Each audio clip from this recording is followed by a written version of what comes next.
I say that correctly? Hello, and welcome back to another installment of the Whatver podcast. Johnny here in the 663rd person, along with my favorite never shuts the hell up kind of guy, Mr. Ryan, the Rye Dog Harris. On today's episode, Johnny shares his latest trip down the rabbit hole on the YouTubes.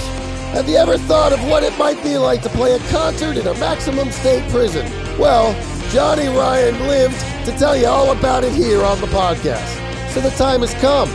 Grab your lipstick, some nuclear boxing gloves, don't forget the soap on a rope, and enjoy the show. So with no further ado, Ryan and Johnny.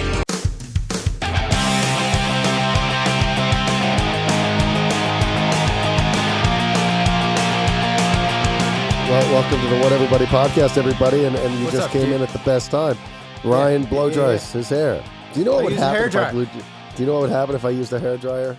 You'd have some big hair. It'd be fucking 1985 all over again. Straight out the 80s. Yeah, you'd have 80s hair. I've been on a rabbit hole of 80s videos. It's been quite interesting to see. It's probably better than my topic because I was about to be kind of pissed off. What kind of videos? We'll circle back. Well, we'll circle back.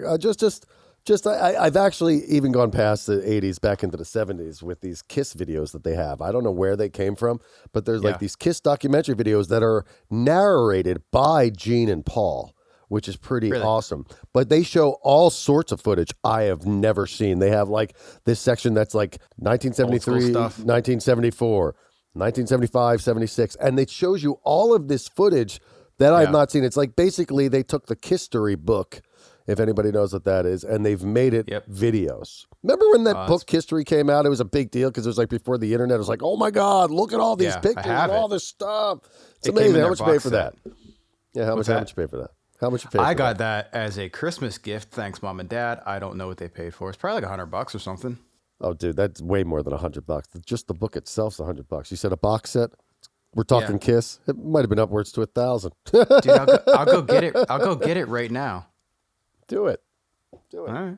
In the meantime, while I'm waiting for Ryan to get back, these videos, it was unlike anything I'd seen personally.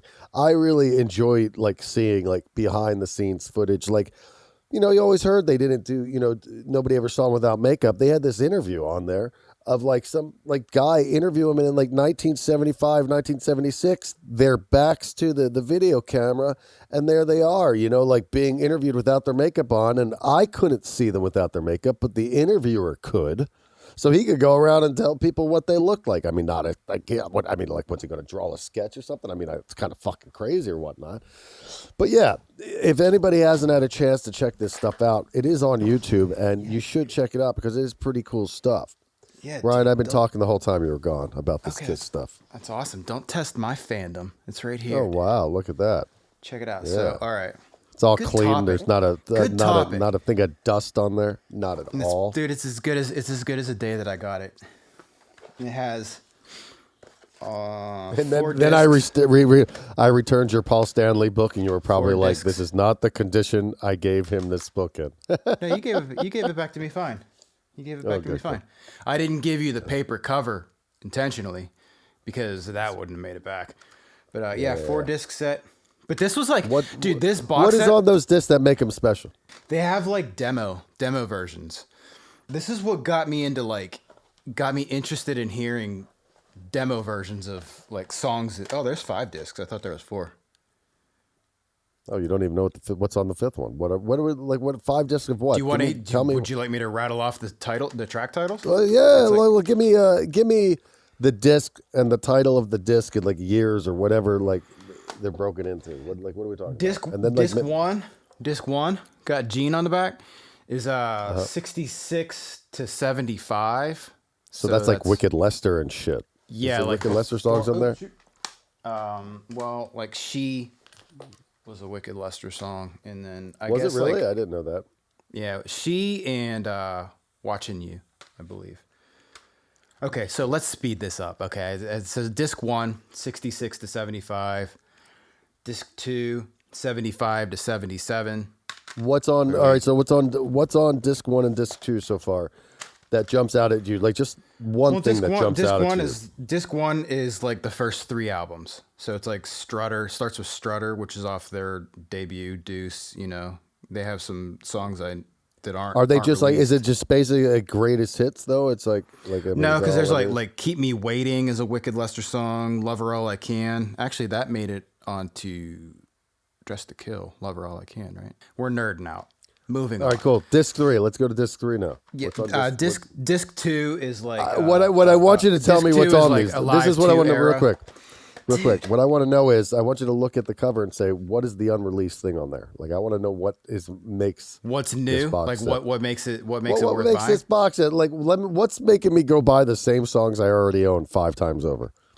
All right, starting over. Disc 1. There is 1, 2, 3, 4, 5 songs that are that are unreleased, and that's a quick count. Disc 2. What, 5 just like unreleased songs or demo versions of songs? Demo versions of songs, like what demo versions? Both, like dude. What? Both, all of it. Stuff that is not on an album. Moving on. Disc 2, Live 2 era. These are all live versions and demo versions. So essentially, they're not re-releasing the songs; they're releasing like the demo versions. Well, yeah, you know what the demo versions of the the demo versions of the live recordings are the actual live recordings before they put it in the studio and redid it all. Yeah. Disc 3 is 76 to 82. Disc 4 is 83 to 89. Disc 5 is 92 to 99. I don't know when they put this out. I'm curious. So what's on 92, 99? Like Carnival of Souls and stuff? 92 to 99. It's got to have that album Carnival of Souls that never came out. No, they don't have it. Come out after Revenge. Yeah, that came out, but it did. It came out, and they did everything they could to distance themselves from it. I thought it was a cool album, though. They tried to go grunge. Kiss went grunge for one album, and it backfired. Well, would you consider Revenge, which I think is seriously in my top 3 favorite Kiss albums? Same. It's amazing. I love it. So was that considered their grunge part or no? No, they put wow, okay, hey, let's do a Kiss podcast today. That's all good. I love it. Well, whatever, dude. We're rolling with it. They put Carnival of Souls out. They put Carnival of Souls out a couple years after Revenge. And then this is the book that you were talking about. The thing is beautiful. Yeah. So the documentary stuff, dude, Harris, if you haven't seen this, it's great quality and it's like straight up Gene and Paul. That's awesome. It's not posted by Kiss. It's posted by some media company. But yeah. Paul and Gene are the commentators throughout the whole thing, along with a narrator. There's also a narrator, and then like Gene and Paul fill in the spots. I'm only at I haven't even watched like any of the. I don't even know if they have anything past the 70s. But I mean I'm just like jumping between them because I'll start one night, fall asleep, the next night I'll be like, let me watch this one. I dare you to find a better documented band, like a band that has more footage of just all of it. Like from the beginning. You know what? There's so much to be said about what they accomplished when they accomplished it. Everybody already like out of the gate were like, you'll never become anything. They get a record deal within weeks. You know, we've discussed that. Yeah. And then they just go on. Now they screwed themselves because they let money get in the way. No, they did. They screwed themselves by getting rich. How's that? Listen, where's your logic? They screwed their credibility. Hold on. Maybe. Do you want me to fucking tell you? I'm just coming back at you because I disagree. Yeah, go ahead. Yeah, explain yourself. They had a period of time from 1980 to 1996 where they did no makeup and they had, I guess the makeup came off in 82, but like the original lineup was gone by 80. What's that? I said, right. The reason the band, they hit a point where they did too much too fast. They got the lunch boxes, all that stuff in the late 70s. Kids who were into the band. Now it's cool for the parents to bring their kids to shows and show their kids what their childhood was like. But at the time, if you're like a kid who like likes this really cool band and you start going to see their shows and all of a sudden there's like 5, 6, 7-year-olds there like it's the circus with their mom and dad because they sold out. Like that was the definition of selling out at that time. Now, are they genius because they were able to come back and be rich? They were hurting for money in the 80s. Now, by normal person's standards, they probably weren't hurting that bad, but for Kiss standards, their income Their dropped. ticket They sales weren't bringing were going down. Yeah, their they ticket sales were down. They tours. They didn't have the merch. They weren't selling the same kind of the merchandise because they didn't have the makeup on. They weren't selling the lunch boxes, the comic books, and all that other stuff. So all I'm saying is they screwed themselves by getting greedy too fast. They should have just let it play out a little bit longer, and they wouldn't have had the down 13 years, which was hardly a down 13 years because they were still selling out arenas. So yeah. There's a funny quote, and I think it was in Paul Stanley's book where he was talking about the first time they went to LA and they met Alice Cooper. And the first thing Alice Cooper said, he looked at me, he goes, "What you guys need is a gimmick." This was after they were already Kiss? Yeah, this is when they were like starting. That's pretty awesome. Anyway, thank you for entertaining that. And we did say hello. And if I haven't said hello again, everybody. I'm Johnny. This is Ryan, and you're here on the Whatver Buddy podcast on Whatver Buddy Wednesday. What's up? Ryan, before I went off on my rant, was about to come in hot about something he's angry about. So bring it on. I want to hear about it. Let's talk. My internet's gone out 4 times this week, like 4 times. And it's not just like a little crash. Like on Friday, it went out for like 4 hours. Why is this? Is it bad weather? Friday was bad weather, but the remaining other times, I have no idea, dude. And then like the next morning, it was out for a couple of hours. And then today it went out twice. So today, finally, I'm calling to see what's up because maybe something is wrong on my end, So I get on the phone with not a human, whatever. I guess that's the way it is. But they go, "Your router's offline." The recording says, "I've detected that your router's offline." No shit, I know that. And then so it says a technician can't help you until you restart your router. So I restart my router, and the recording then says, "Now that you've restarted your router, I'm sending a text message to verify that things are up and running again." So I get a text message with a link. Can't click on the link because there's no internet. I mean, I could use my data, but that's beside the point. I want to speak to a human being. Can't get a human being. Why is there no human beings, though? I don't understand that. I have no idea. So that's why I was annoyed. Let's call it annoyed. But I guess, hey, it's working now. So if this shit cuts out, you know why.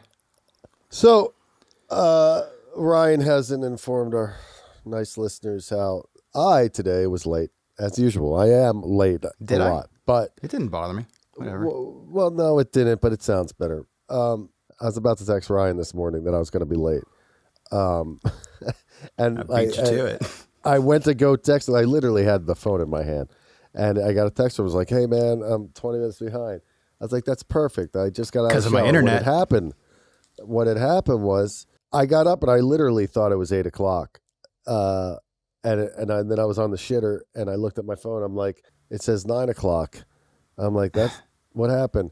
And I realized that I didn't have my glasses on when I woke up and it was far away. We were supposed to start at 10, and in all reality, we started at 11:30. Yeah. And that's my bad. I mean, you were going to be 20 minutes late. I took that 20 and made it 80. Yeah. Well, blame it on daylight savings, buddy. Speaking of daylight savings. Ooh, segue. I don't know if you heard this. Segue. Congress, they passed a bill, or they're all on the same page to pass a bill to eliminate daylight savings time. Now, this is a 2-part question. First part, am I going to be stuck in spring ahead or stuck in fall behind? And my second question is, these jerk-offs in government can't get along about anything, and this is the one fucking thing that they all come together on. I know. This thing. Daylight savings time. There's people on the streets of America who can't eat. There is people who need an abortion who can't get one. Let's take it one topic. Let's take it one topic at a time. But daylight savings time is where they become bipartisan. Yeah, because it's a vanilla issue. Also, to answer part one, issue? I don't understand any of it. Like, why bother? Right, well, let me talk and I'll explain it. First of all, it would be the spring ahead time all year round. So you'd have we'd have a little more daylight at the end. Yeah, it wouldn't get dark at 4 o'clock.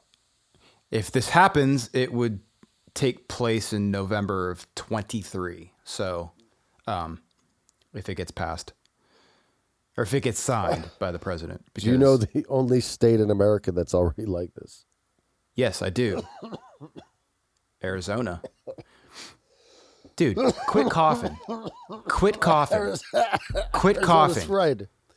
Quit coughing. Ding, ding, ding, ding. Correct answer. Dude. That's the correct answer, cough. That's what that is. Look how It's like a blowhorn in the anybody microphone. watch it? Is anybody No one wants watching to on the listen to YouTube? it. No one wants to listen to it. No one wants to. Just look at his face. He's so mad. It's annoying. I'm hiding behind the microphone. You done yelling at me? You done? You're getting shrapnel from my anger at my internet company, who I won't name because I don't want to promote them to our dozens of fans. Okay, so let me ask you this. Yeah. Real quick, back to the states. Am I wrong? Is there more than one state that does that? Because there's a side of me that says, I think there's 2 states that might be doing that already. I bet you there's more than Arizona. I bet you it's like Hawaii or something. Yeah, well, I'm about to tell you. Only 2 states. I knew there was a second one. And you just said it. Hawaii. Is it Hawaii? Really? Well, I mustn't. I had to have heard that somewhere. There's no way I just pulled that out of my ass. I wonder why Hawaii doesn't do it. It's never made sense to me. Whatever. Maybe that's why it was. Well, they say it causes depression. Too much dark. Seasonal depression. Yeah, when it's dark at 4 o'clock. I guess it's. Wasn't that one of the? Listen, I'm going to open up a can of worms here on the podcast that I normally don't do. And when I point this up, I'm not talking about one side or the other side of the political spectrum. I am just pointing out an obvious observation from the outside. Now, there's a certain guy in office. We're Switzerland, baby. Well, I got to say that this person who I'm about to reference, he is a Marco jerk-off. Rubio from Florida proposed the bill and said that the reason for proposing the bill was to fight seasonal depression because it gets dark early. And that's just ironically hilarious. So, coming from this, and I will call this guy a jerk-off, for nothing to do with his political views. It has to do with his banter, which is ridiculous. Well, it's a bit of a double standard. Well, I want you to explain, Ryan Harris, please, why this is hypocritical in ways. It's a bit of a double standard for a guy fighting for seasonal depression from a super spreader state that caused a lot of depression, Right. That's as simple as I could put it. Right. Your boy being one of them, weird. Baby. Whatever. I'm fighting my way out of it. I'll tell you. I think a lot of people, I don't think it was just the state of Florida. I don't think it's the state of Pennsylvania or California. Dude, you lock people down for fucking 2 years, you're going to be, you're going to lose your mind. And I'll tell you, since it's ended, we've talked about this in the past, people are just not as nice as they used to be. I think it all started with the toilet paper. Once people had a fight to get a roll of toilet paper, it became what is mine world. That is it. I need what I need. Go fuck yourselves. Maybe that's what happened to your lady at Ralph's. Good try getting her off the hook. She's an asshole. There's just no way around it. You know what her problem is? I'll tell you what her problem is. Her problem is she hasn't gotten laid in 10 years. 10 years she hasn't gotten laid easy. Because the bottom line is she needs to lighten the fuck up. Yeah, I do too, though. Everyone does. Let's chill. Well, sorry I yelled at you for coughing. Hey, I hate politics. Let's talk about anything else. Switching off of politics, I don't know if you heard, but yesterday Japan had an earthquake of fucking 7.9. No, I didn't. Actually. Some signing the crazy thing, and they had a tsunami warning. Now, here's the thing about the tsunami. The only time Warner Drive was scheduled to go to Japan was everything was lined up. We were getting ready to fucking take care of all the logistics of everything. And then they had a tsunami and the whole fucking thing was canceled. That must have been before me because as long as I've known you, I never heard that. Yeah, it must have been. Okay, well, that's a great segue into talking about when you joined Warner Drive. But That must have been the fall of 2010, I want to say. The tsunami might probably happen in the spring because I think we were supposed to go in like November of 2010. Do you remember when we got offered to go through Mexico, like a Mexican tour it was like 2 weeks? And Yeah, I do. Yeah. I was hard pass. And everyone's like, but they're all resort towns and stuff. It's like, yeah, but you got to drive from resort town to resort town. So you're going in between. And it's like, I remember the potential tour. I don't remember what my stance was because I don't know what the logistics were. Were we driving to every town? Because if we were going to fly, then that would have been different. I just probably assumed that. You know was which gonna one be I the do case. remember? Okay, so here's a little thing. So we'll get to Ryan coming to the band. I want to talk about some of the first tours we did with him. But one of the cool things that we did in Wander Drive, and this was segue from you being a hard no. There was another time you and Candace had such a hard no that even though you were outnumbered, we couldn't pass up the hard no. We couldn't. All right. Perfect. All right, you don't know what it, you don't. I have no idea what you're talking. I have no idea what you're talking about. Then, shh, let me talk, and then you'll figure out what I'm talking about. You're such a dickhead. So You're right, but also. so we used to play in Portland every month. Yeah. And every month, we had a pretty good amount of fans up there, and this dude came all the time, and he, I guess, was a corrections officer at Oregon State Penitentiary. And he approaches us one day and says, "Hey, would you guys be willing to come to Oregon State Penitentiary and play for the inmates in the yard?" Mm-hmm. We talked about it, and we said, "All right, we'll do it. We're going to be up in Portland on this day. We can play in the afternoon. We'll go." It was a crazy day. We ended up doing like two shows in the afternoon at the prison, and then we went and played Portland that night. And it was interesting. I think you and I have talked about playing there before because we talked about what it was like, being there and seeing the prison, and we had to sign the forms. But here's the thing. Here's the hard no. The hard no was the next year when they asked us to come back. And this time, the inmates loved us so much. Did I say, I told my Brian Bousselet story, right? Bobby Bousselet story. I may have told this story before, but I'll say it again. We did two shows, one for one set of inmates. They went back to their cells, and then another set of inmates came out. And this guy comes up to Candace and I after we get done playing the second time. And Candace must have felt, I'd imagine she'd feel uncomfortable. It's an all-male maximum security prison with like murderers and rapists and all sorts of crazy shit. And like, it's Candace. She's a blonde. She looks good and pretty young, attractive guitar player comes in and right. So this guy comes up to Candace and I after we play, and he's like, "I just want to tell you, man, you're a great drummer. I just think you're great."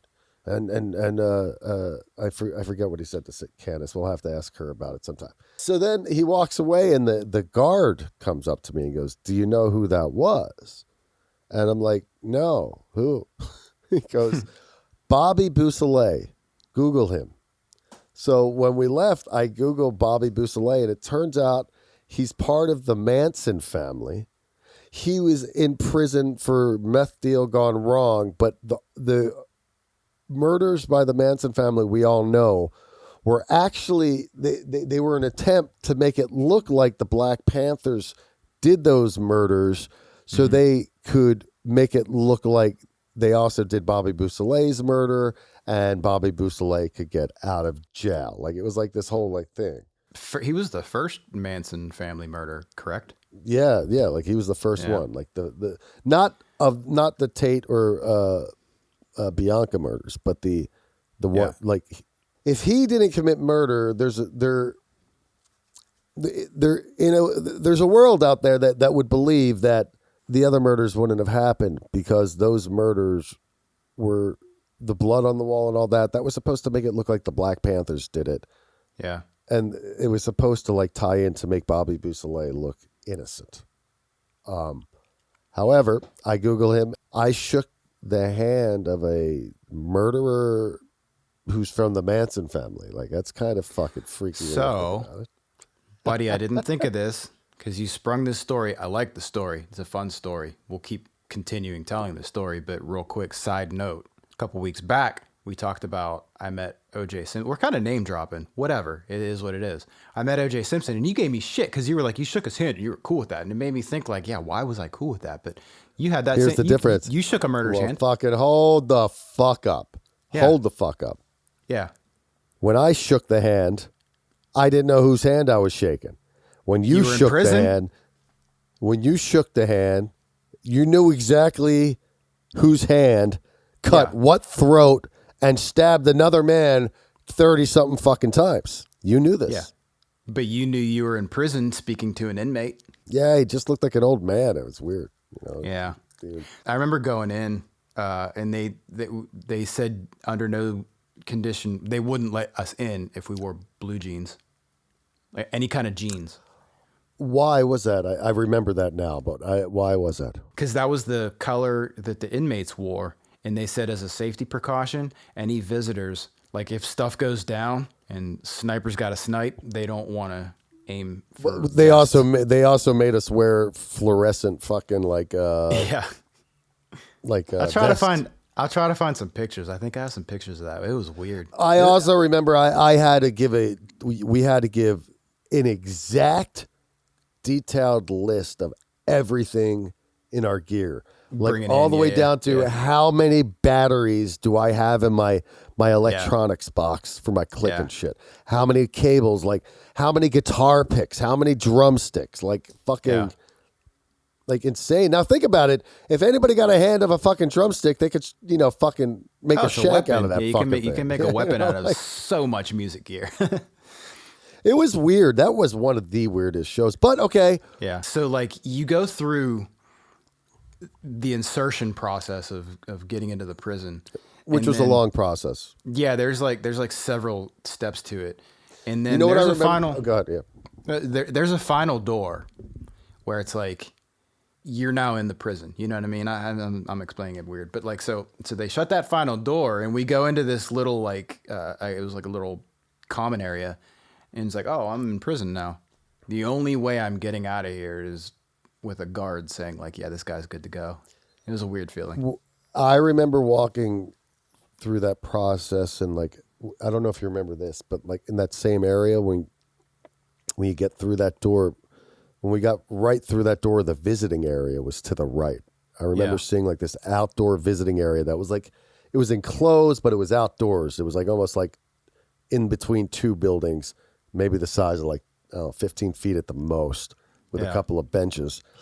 And I just remember like walking by there and seeing like a what appeared to be a wife visiting her husband and a little girl and her mom visiting her dad. And I'm just like, wow, like the intensity of that, I think I might've mentioned this before if I did tell this story, in between, I don't know if it was in between the two shows or it was after the second show, but they took us on a tour of the prison. Mm-hmm. And I remember we were standing in front of what they called cell block D, I think it might have been called or something like that. And I'm looking, the guy's talking to you guys and my head wandered off and I'm just looking at these cells and I'm looking at some guy sitting in a cell. Now take that emotion you just had about the door being like the only way out, that's that guard letting you out, right?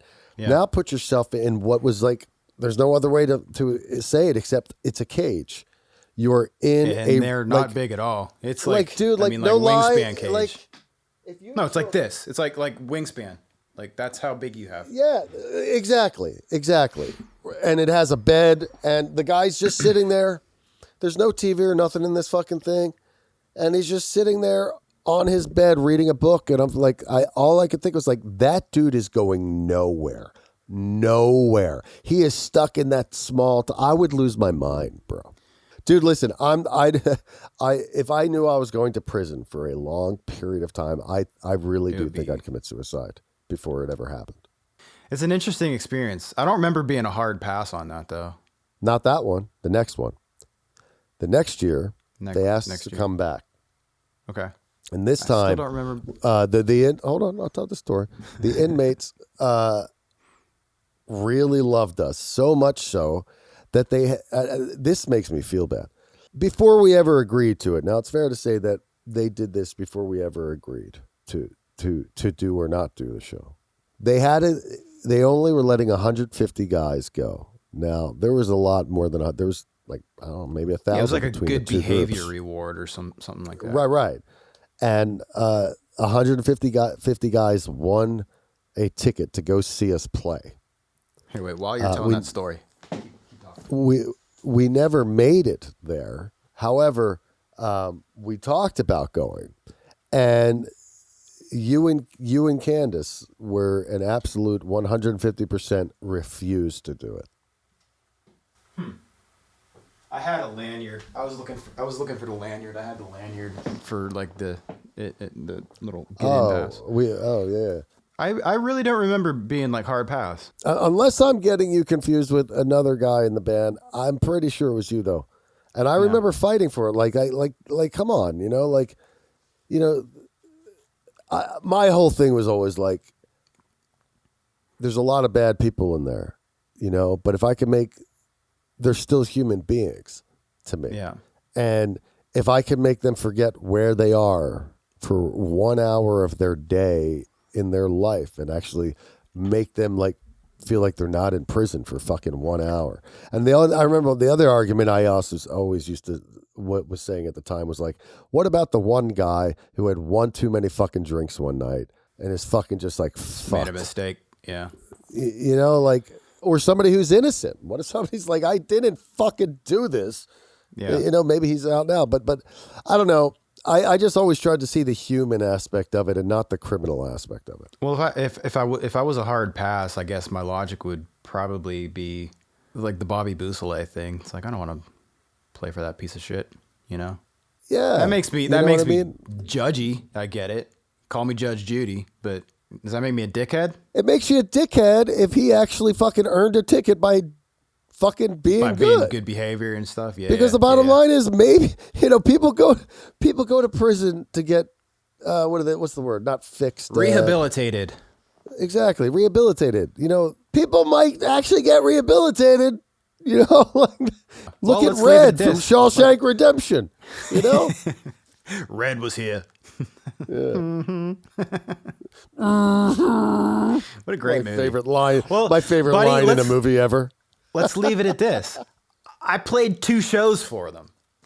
So I'm a good dude. I'm not a dickhead.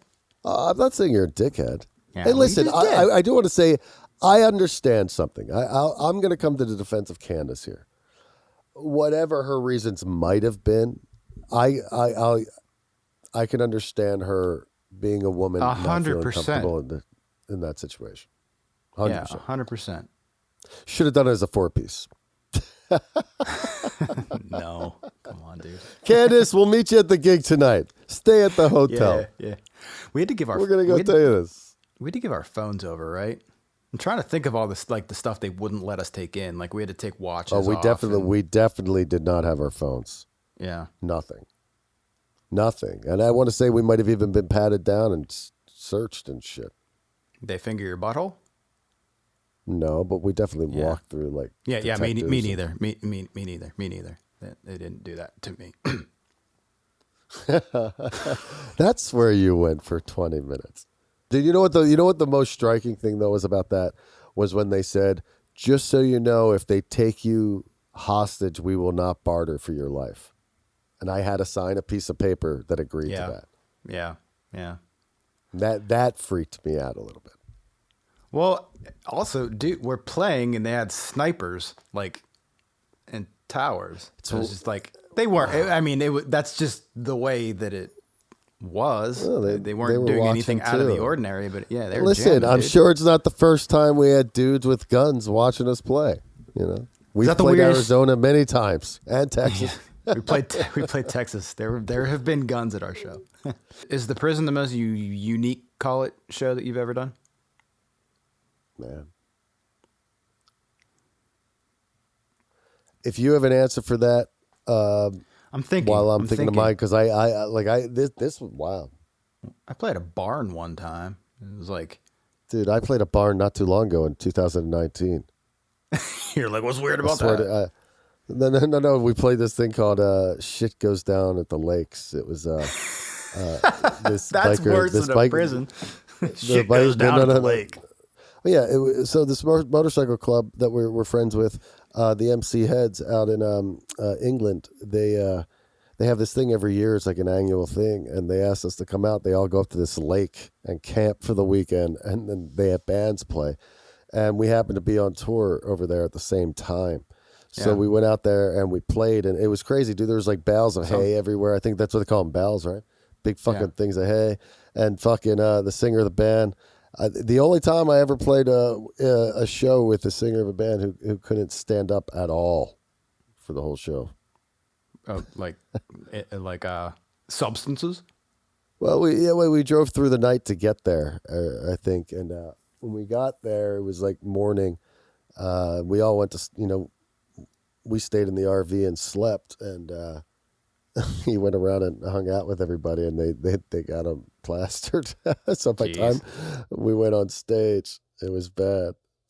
No, those people are great, man. They're some of the best people ever. Yeah. I played a barn one time.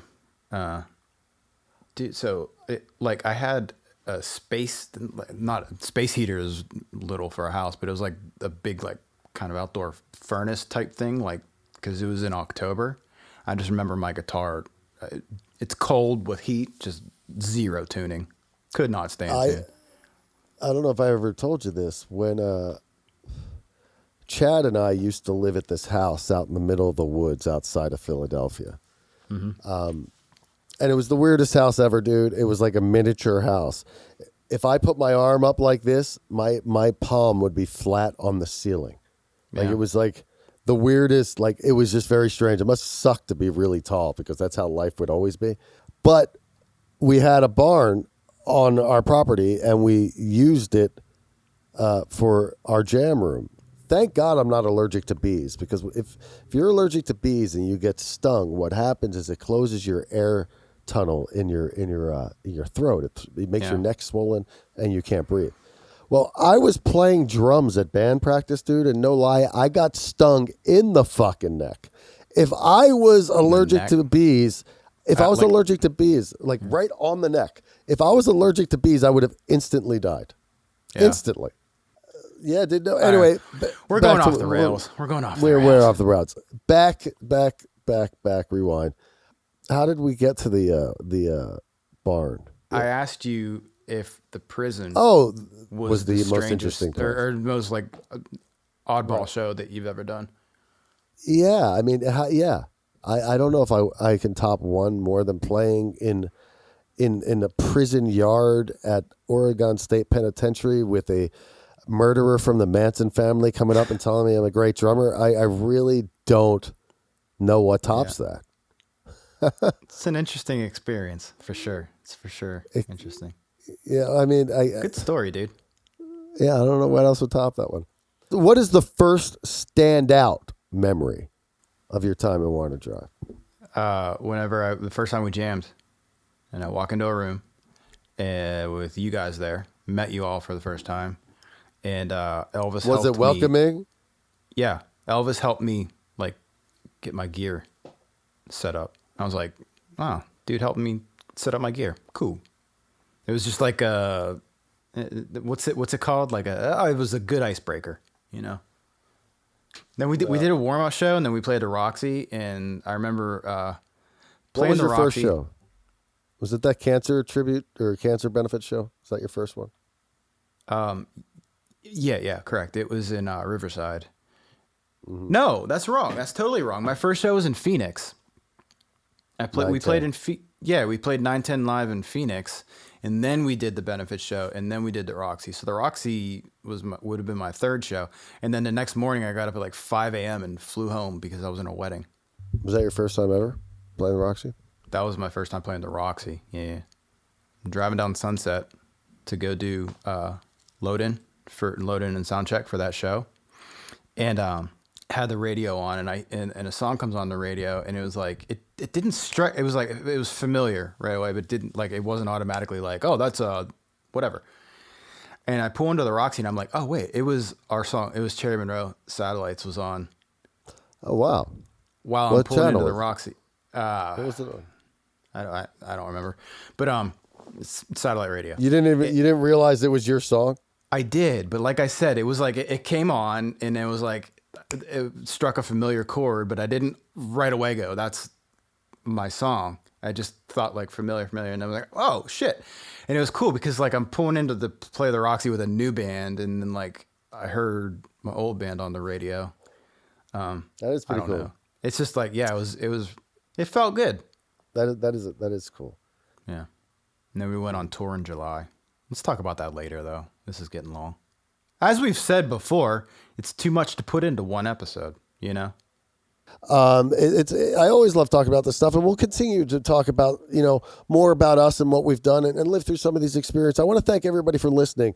You know the deal. I want you to like, subscribe, and report as usual if you can, and if you want to follow, you can. If you want to DM Ryan, you should DM Ryan. If you want to watch us on the YouTubes and subscribe there, we would love it. Also, give us a thumbs up on the YouTubes. That always helps with the algorithms. And whateverbuddy.com is also another place you can check us out. But as usual, we're very grateful you were here again for another Whatever Buddy Wednesday, episode 43. And we are going to move on till next week where we'll have episode 44. So until next time, everybody, you have a great week, and we will and shall see you soon. Goodbye. See ya.